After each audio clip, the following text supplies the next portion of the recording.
before I react, I just stop. Like, this is another thing. Like, just stop. Don't be a fucking little child and be fucking impulsive and just fucking act when you feel something. Just fucking chill. Stop for a second, right? And think about, why do I feel the way that I feel? You know what I mean? And then before I react, even after that, put myself in the shoes of the other person and think about, like, are they doing this to hurt me? And then even if they are, why are they doing it? What could they be going through that they feel the need to do that to me? And if I could take it all the way down that line, the thought of an anger reaction or an action that's going to hurt them, I won't do it.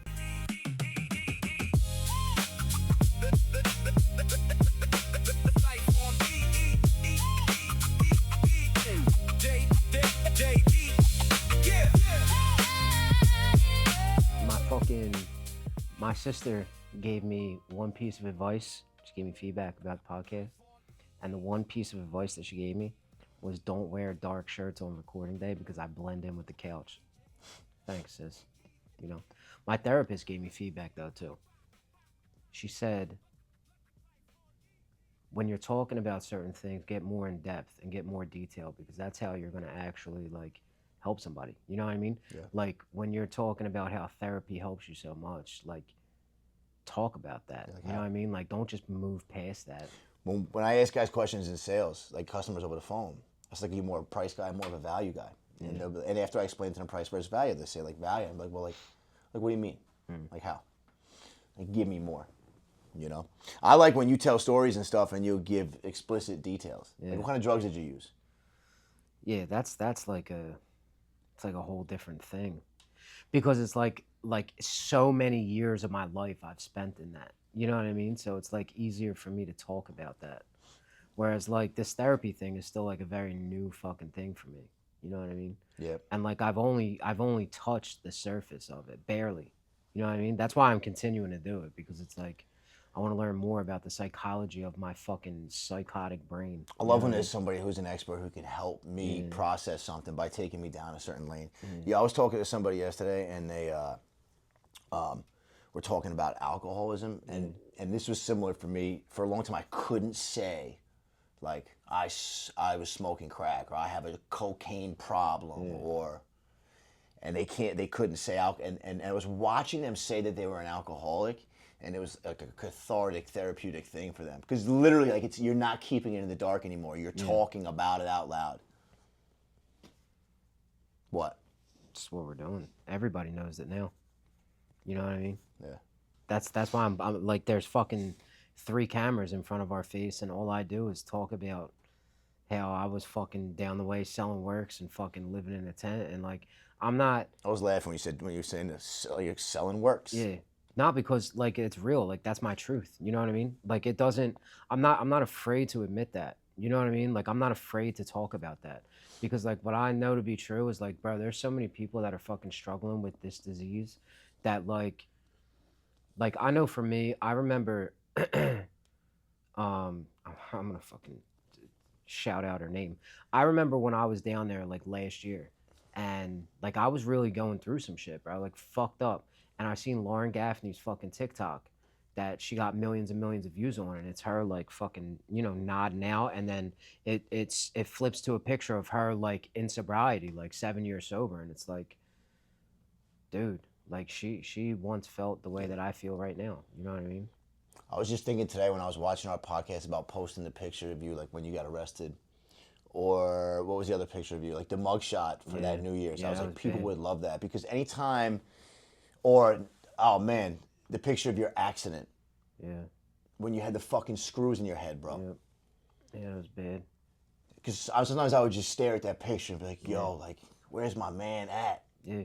I was dead. That's where I was. And then you get to see you telling the story, and then you see the pictures, and people resonate with that the most. Or like when you see somebody healthy, and then it's one of those shows where they got mauled by an animal, and you see the pictures of them in the hospital. That stuff goes really far with people. That's why I think your video did so well. When you were down the way and you told the story about the cat, and then people literally were watching your life and you living with this cat and what it was like. So like the videos and the B-roll like went really well with it, and like that helped it blow up. But I think it's because I also like I spoke about it with such fucking conviction and such passion because it's a real story for me. You know what I mean? Like that was a life changing and life saving moment for me. So like how can I not talk about it with like real raw emotion? You know what I mean? Like that accident, bro. Like that was, bro. That shit fucked me up for years. I wasn't able to get right for it until like pretty much now after that. I had a fucking entire identity crisis after that, bro. Yeah, what do you mean? I mean, think about it. It was like, I remember you telling me stuff that you were thinking about doing. It was cool to talk to you again. You were out of the coma, and we were talking, and you were starting to put together what you're gonna do next. yeah, You were nah, like, maybe I'll trade some stocks. I'll learn how to day bro. trade. And I had no idea like what was coming. You know what I mean? Like that was the darkest and worst time of my life. And it's because like this is what it felt like. Mind you, like I don't remember anything from that entire day. I don't remember anything from all of those weeks I was in that coma. I don't remember any of that. I just remember waking up in a hospital bed. You know what I mean? And like having no idea how I got there. So like, you know, like the first few things that I found out is like, yo, I lost my job. I lost my house. Like I just lost everything. You know what I mean? And like essentially like I lost, like due to my own actions and like my own choices, like I lost my best friend. You know what I mean? And it was all from one fucking decision that I don't even remember making. It's like I went to sleep with everything that I could have possibly dreamed of, and when I woke up, it was all gone. And like that, um, That was mostly tangible shit. But then if you lose a really good friend, yeah, I that's mean, something. it But at least was also it's better than not better than. But you didn't lose a leg. You didn't lose a liver. not. But your injuries were crazy though. It was tangible shit, but it was tangible shit that I fucking worked my ass off for. It was tangible shit that I like never. Bro, I've been a drug addict my whole life. What'd you work your ass off for? What kind of stuff? Your job? I mean that. So like, it's funny. I was just talking to the new guys about this because like like it's hard at first because like especially if you have like a girl in your ear or something like that where like you gotta make that shit happen, and if like you're not bringing that money home, like they're gonna be like, yo, what's up, like this ain't working out, you know what I mean? And like very early on I remember like I was talking to my mom about doing this job, and I was becoming an electrician at that time, you know what I mean? And like she was very skeptical about it. She's like, dude, like you're learning a fucking trade that like you'll know forever, and like it'll pay you forever. Like you're not a salesman. You know what I mean? Like what do you mean you're gonna get into sales? Like keep doing what you're doing. Like that's safe. And like you know, she had no idea what was coming. I had no idea what was coming, and it turned into something bigger than I could have ever imagined. You know what I mean? And like that wasn't like handed to me, bro. Like bro, I had to earn that. You know what I mean? Like there was times where I got lazy and like took it for granted. And like looking back on it now, like I wish that I could go back and like redo that time over again because I would appreciate it way more. Do you think there's something about us where like we'll work really hard for something and then it's like the built-in forgetters? We forget how hard we work, so we throw it away so easily. Because you gave all that up, you lost everything that meant something to you. But was it your own actions that gave it up? Where you lost your Yeah. job and you're this and you're that? Yeah, I mean it was my own actions, but again, so like what I'm kind of getting at is like so like that decision that was made. Like there was decisions that were made before that in order for me to end up in the position I was in to have to make the decision that I made ultimately, like to fucking take off on a fucking state trooper and end up parking my car into a fucking tree.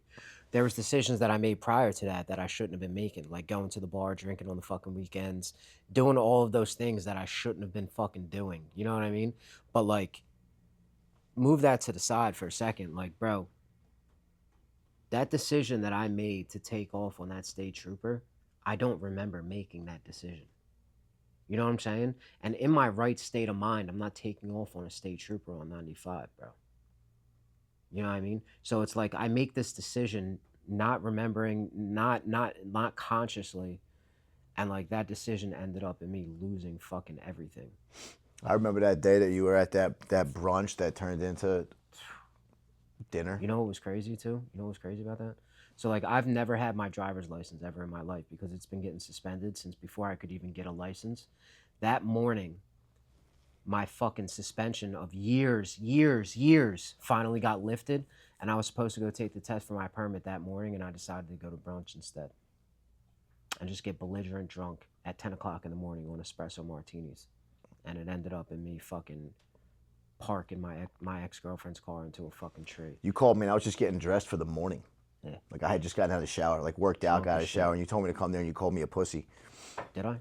See, I don't even remember. I don't even remember. I called you a pussy. That's funny.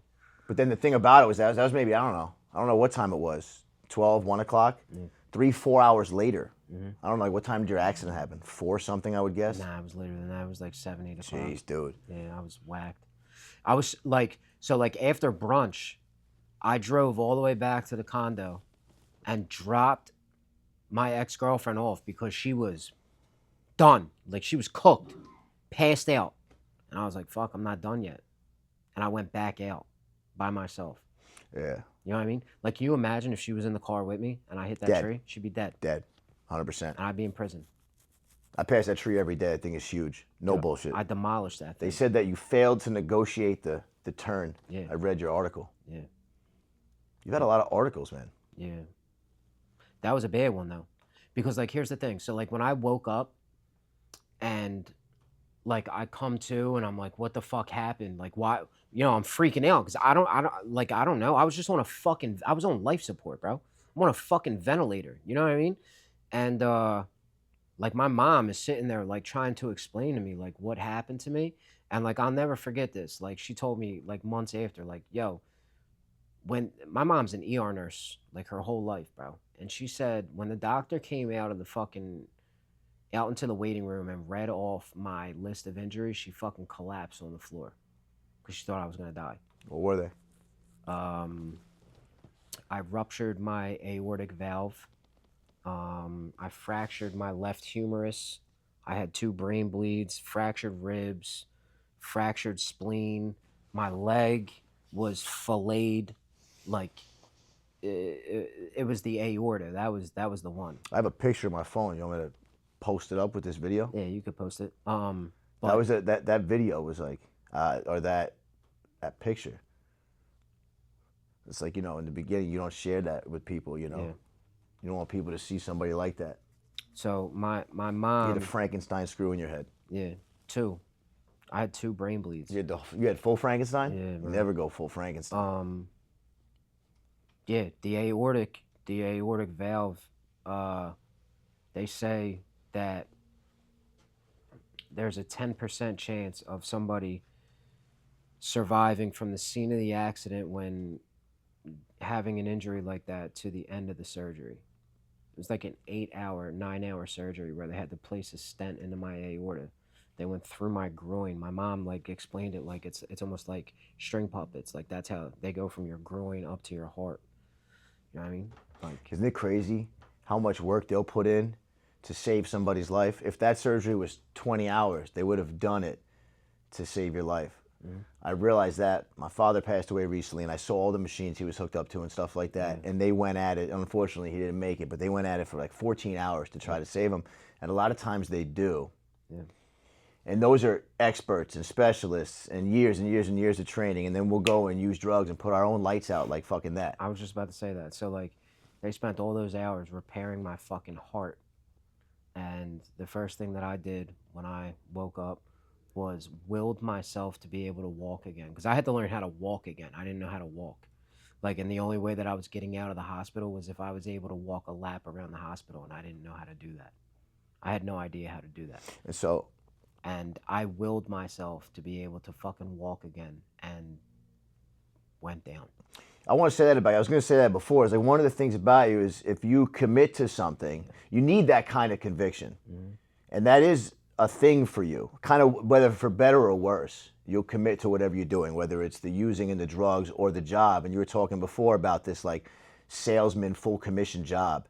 It's a trip and it's a struggle because it's hard and you have to learn and go through rejection and still fight and still have belief. Your family's telling you can't do it, but you think you can do more in a day than someone else can pay you, for your 8 hours. And so you venture off into entrepreneurship and you carry risk and you work on commission and you learn and then fail and then grow and fight. It really is the same fight that helped you heal and recover that you were able to use here. But like, you almost went lights out, you almost gave up on this, but you didn't.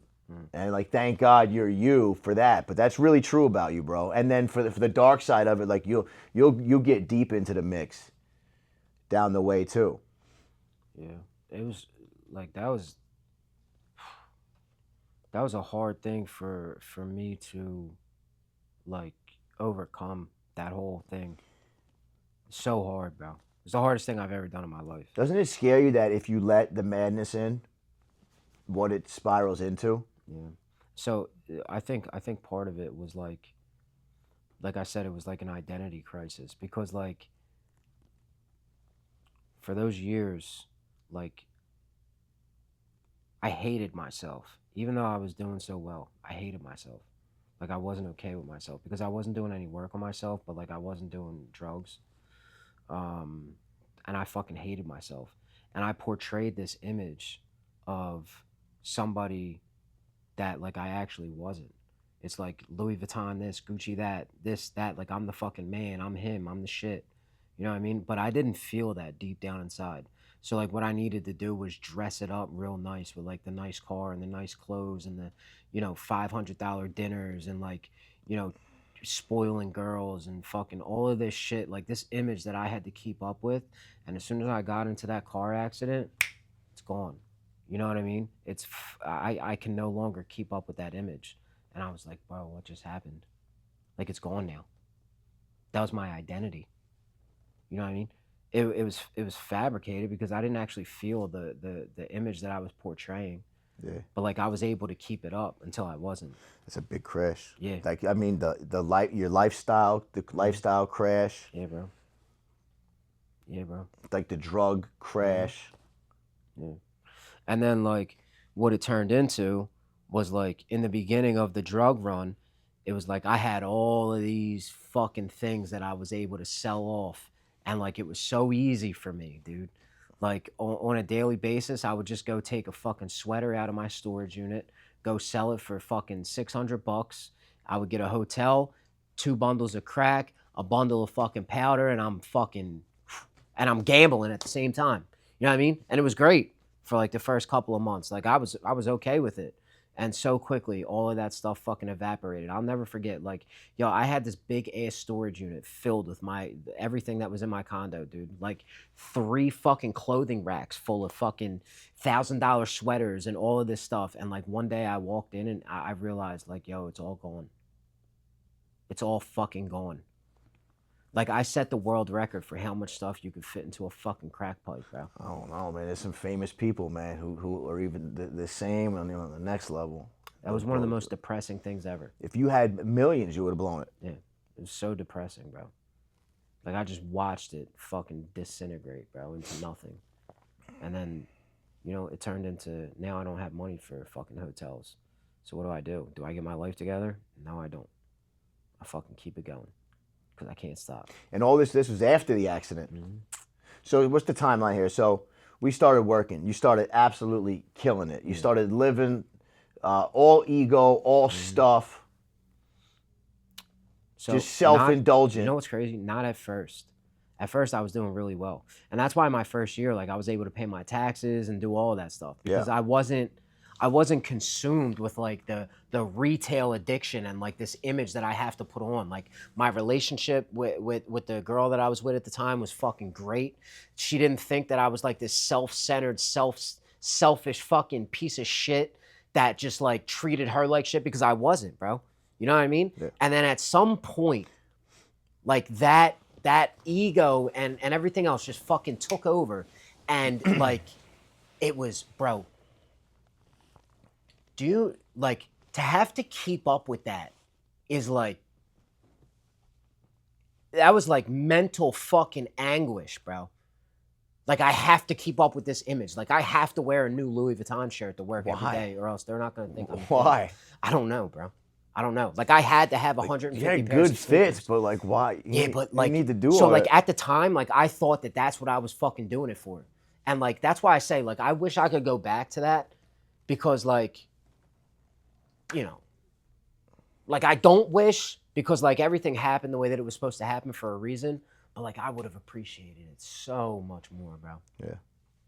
So much more. We always do. We always You know? appreciate it more than this. So like it turned into that, and it's like a lot of it. I think like I started doing steroids around that same time, and like that really drove that whole ego thing, and like I started becoming a fucking dickhead, and I'm fucking mean to my girlfriend, and I'm mean to the people around me, and I'm fucking ungrateful and no longer appreciating the money that I'm making, so I blow it like a fucking jerk off. Then I'm in this long-term relationship, and now it's on the rocks because I'm a fucking asshole and I treat her like shit. So I fucking leave and enter into a new one immediately. Then I'm stuck. This was the worst. I have these two fucking relationships at the same time, which like I don't suggest to anybody out there, right? Horrible, bro. It was horrible, right? Not to say that I'm the victim, because I wasn't, but like what it turned into was like I had these two girls that like, yo, neither one of them would give in. Like they're not giving up. So it's like fucking, it's like tug of war. But like they're not tugging on rope, they're tugging on me. So it's like she's pulling me this way, so I'm like, all right, yeah. I'm sorry, like I won't do it again. And then I'm getting pulled back this way, and it's like I don't want to hurt either one of these two girls, but at the same time, I am fucking, bro, I'm crushing both of them. You know what I'm saying? And like, bro, that almost led to me not drinking, not drug. That almost led to me fucking killing myself. Like, that was one of the worst mental states I've ever been in my entire fucking life. I never realized it until right now, but I went through the same exact thing. You know, Bro. we went through the same thing at the same exact time. That's why that was one of the weird threads and connections that you and I had. Oh we my and we used to God. talk about this stuff. We went through the same thing. Yeah, it's a self-inflicted, just complete mess and complete chaos. And She'll make my hair fall out right now, dude. yeah, That was horrible. yeah. No wonder I started fucking drinking. Yeah. You know what I'm saying? No wonder. And that spiraled very quickly, out of control. I don't know what it is. Just like people to make you feel good, to tell you how good you are all the time, or to tell you some good things about yourself. In the beginning, you felt really good about what you were realizing you were able to do. Like, yo, I found my lane. I'm good at something. Mm-hmm. That's very fulfilling and rewarding. Yeah. I had that feeling, but I always had a money fear. So when I started doing really well, I didn't need to live in excess. I just stacked up and saved because I had a bigger vision for where I wanted to go. Maybe you didn't know maybe you hadn't spent enough time on your vision of what you wanted. I've been like mustering this up for years, so I was a little bit more conservative. You realized you were good at something, and then it blew up on you. I realized that I now had something to show for myself, and then I started going out there and like dating and meeting people, because I felt like you can't do that until you have something to offer, and I finally felt like I did, and that was a mess for me too. What I need is to stay conservative. What was it with you? You realized you were good at something. It happened so fast. Yeah. It happened so fast, bro. Like, so fast, I feel like I went from being an electrician to fucking, bro, I was making so much money. Like, that was more money than I knew what to do with. I didn't, no shit, I didn't know how to handle it. You know what I mean? I've never had What'd you anything do? like that in my life. Something like, I did go ahead. I did 179,000 my first year, and that was in 6 months. Then I did like 210 and then 230. So in fucking 3 years, I did like $600,000. And when you came from before that, you were working making plumber apprentice. $13 an hour. Yeah. You were riding your bike to the I was to riding some my job bike or to something. the fucking lumber shop. Yep. Fresh out of state prison. You know what they say in the stock market and stuff? This happens, like, this is what's going on with silver right now. When you're at a certain level and you go parabolic, then you return right back to the scene of the crime. Kind of like you just did, like you just went parabolic, then returned right back to like riding the bike kind of thing. Like back at the base. It's the perfect place. That's the strongest setup ever for the next leg up. That's kind of like a really cool philosophical thing, but also like a fact in analysis for charts. I look at myself like a chart. It's like there's some volatility, but like it's always up. And I always like keep that in the back of my mind. and I try to make my chart, you know, really, really appealing. I want to do it for like my partner, and I always like study my own chart in my head about the course of my life. See, but here's the thing, like that chart for me doesn't ever have to go back down, right? And the way to keep the trajectory going upwards is to make sure that I'm focusing on the things that are making it go upward. Like And what? it's not money. You know what I'm saying? Like, it's really not. Like, I tried being driven by money, and like, it just turns into bad, bro. It turns into ego. It turns into me thinking I'm better than everybody. It turns into I don't even want to be in the same room as you because I think like you don't belong to be in my fucking presence. You know what I mean? Um, and like, you know, a lot of these things, bro, like I learn in therapy. Like, have you ever heard of cognitive behavioral therapy? Yeah. So it's like what it's about is like your feelings, your thoughts, and your behaviors are all connected. You know what I mean? And like I'm learning about this shit where it's like, you know, why am I acting this way? Well, I'm acting this way because something happened that I didn't fucking realize triggered something in my fucking brain that made me act that way. So it wasn't really about the action, it's about what happened and why it made me feel the way that it did. If I can figure that out, then the behavior won't actually happen. You know what I mean? So like that's the kind of shit that I'm focusing on, right? And if I can keep that shit in check and if I can keep getting better at identifying why I'm feeling the way that I'm feeling when shit happens around me, then I won't react the way that I've always reacted, which usually 9 times out of 10 is fucking negative and which is going to hurt me or it's going to hurt somebody else, which will essentially hurt me. You know what I mean? And it's like that's the kind of shit that like I'm fucking being taught and I'm learning. That is, bro, it's making me a completely different human being. Yeah. You know what I mean? Perspective changes. Yeah, bro. I told you, like, bro, these therapists, bro, they're special fucking people, bro. You know what I mean? Like you talk about mastering a craft. Like they mastered a craft and like it's something that's fucking really helping people. You know what I mean? Like and that's just one thing. You know what I mean? That's like that I'm being taught or that I've been taught was CBT. And like, bro, that shit for me is it like changed the game. You know what I mean? Because it's like before I react, I just stop. Like this is another thing. Like just stop. Don't be a fucking little child and be fucking impulsive and just fucking act when you feel something. Just fucking chill. Stop for a second, right? And think about why do I feel the way that I feel? You know what I mean? And then before I react, even after that, put myself in the shoes of the other person and think about like, are they doing this to hurt me? And then even if they are, why are they doing it? What could they be going through that they feel the need to do that to me? And if I could take it all the way down that line, the thought of an anger reaction or an action that's going to hurt them, I won't do it. You like psychology, bro? Yeah, I'm with it. I'm 100% with you Yeah. on the thinking about my thoughts and feelings and what is triggering to me and what action might be going on with them. I'm big on that too. Do you know that maybe I think why you're good at sales also is the sales nowadays is psychology-based selling. Like, you know, people will be in dire straits financially, but then they won't make any decisions. They'll procrastinate. Or you'll be stuck in the shitter as a drug addict and you won't make any changes because you just procrastinate. And like, you know, and then they complain about their current situation. You say, like, do you think that's the problem or a symptom of the bigger problem, which is that you fail to take action? So all I constantly do for people over the phone is psychology-based selling, just reframing their thinking. And I'm not arguing against them.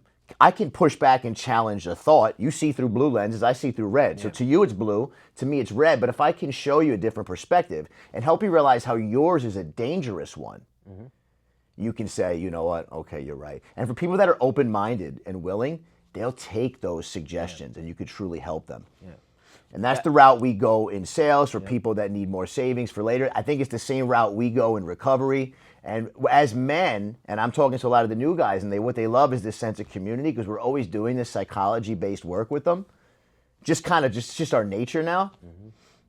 They love it. And as men that are open-minded, I think that's how we help each other heal. I think that's why I've been so good in therapy. Like whether it's individual therapy or a group setting. Like when I'm in a group setting, like group therapy, like people, it's almost like I'm leading the fucking herd. You know what I mean? Because I always have something to say. Always. Like there's never a time like I don't know. For me, like I love group therapy. Like I loved it. I hate not being able to be there anymore because I'm no longer a client. But like, yo, bro, I loved that shit because there was so much that I was getting out of it and I always had something to say. And I think a lot of it has to do with like my experience here. And like I've learned so much shit here about like communication and all of that shit. And it just, the two just kind of like it connected. I don't know. People always appreciate your passion, bro, Yeah. for whatever you do. I didn't always have that though. You know what I mean? You could be pretty intense, bro. You got the wide eyes and you're pretty.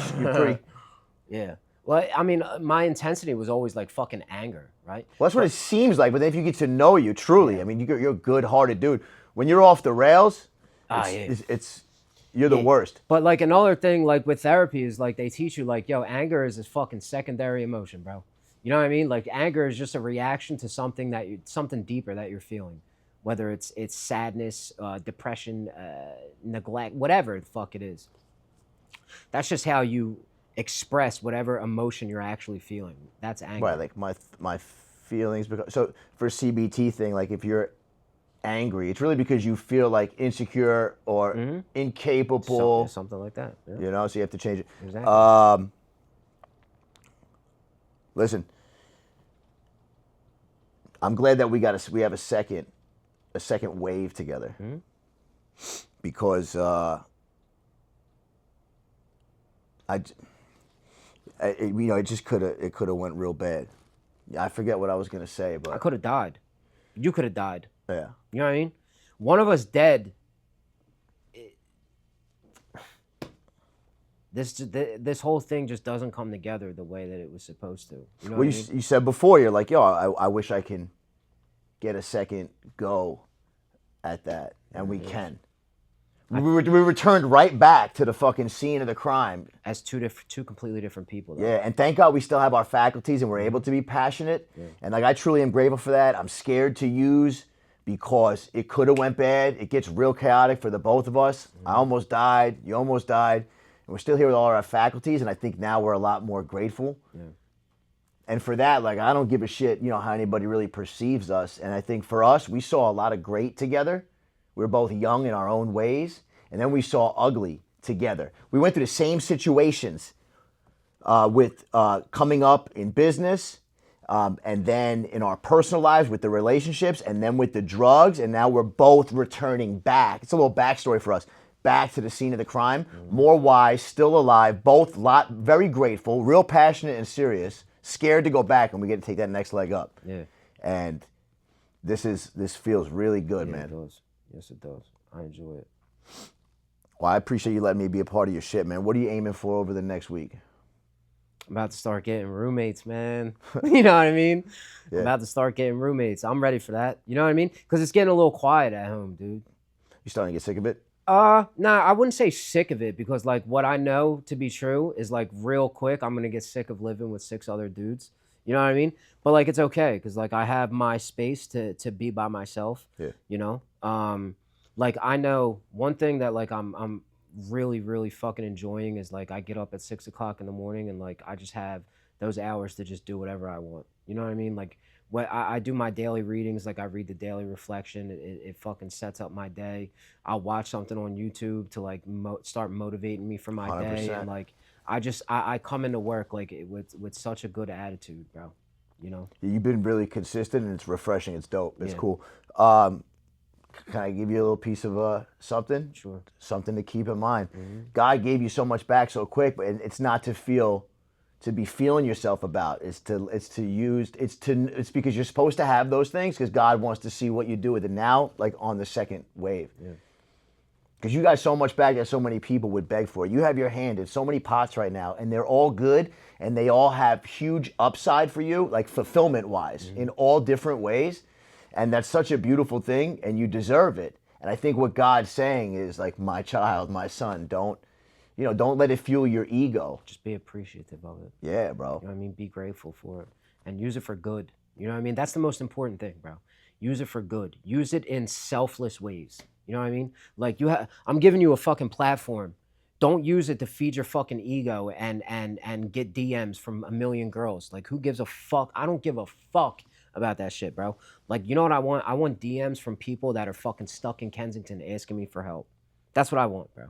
I want DMs from people that are like thanking me because like they were in a fucking dark place and they were about to blow their head off and they saw my video and they were like, yo, that just like you have no idea. That video just saved my life. That's what I want, bro. That's all I got for you, bro. Thank you. Life on EJ. Life on EJ. Yeah.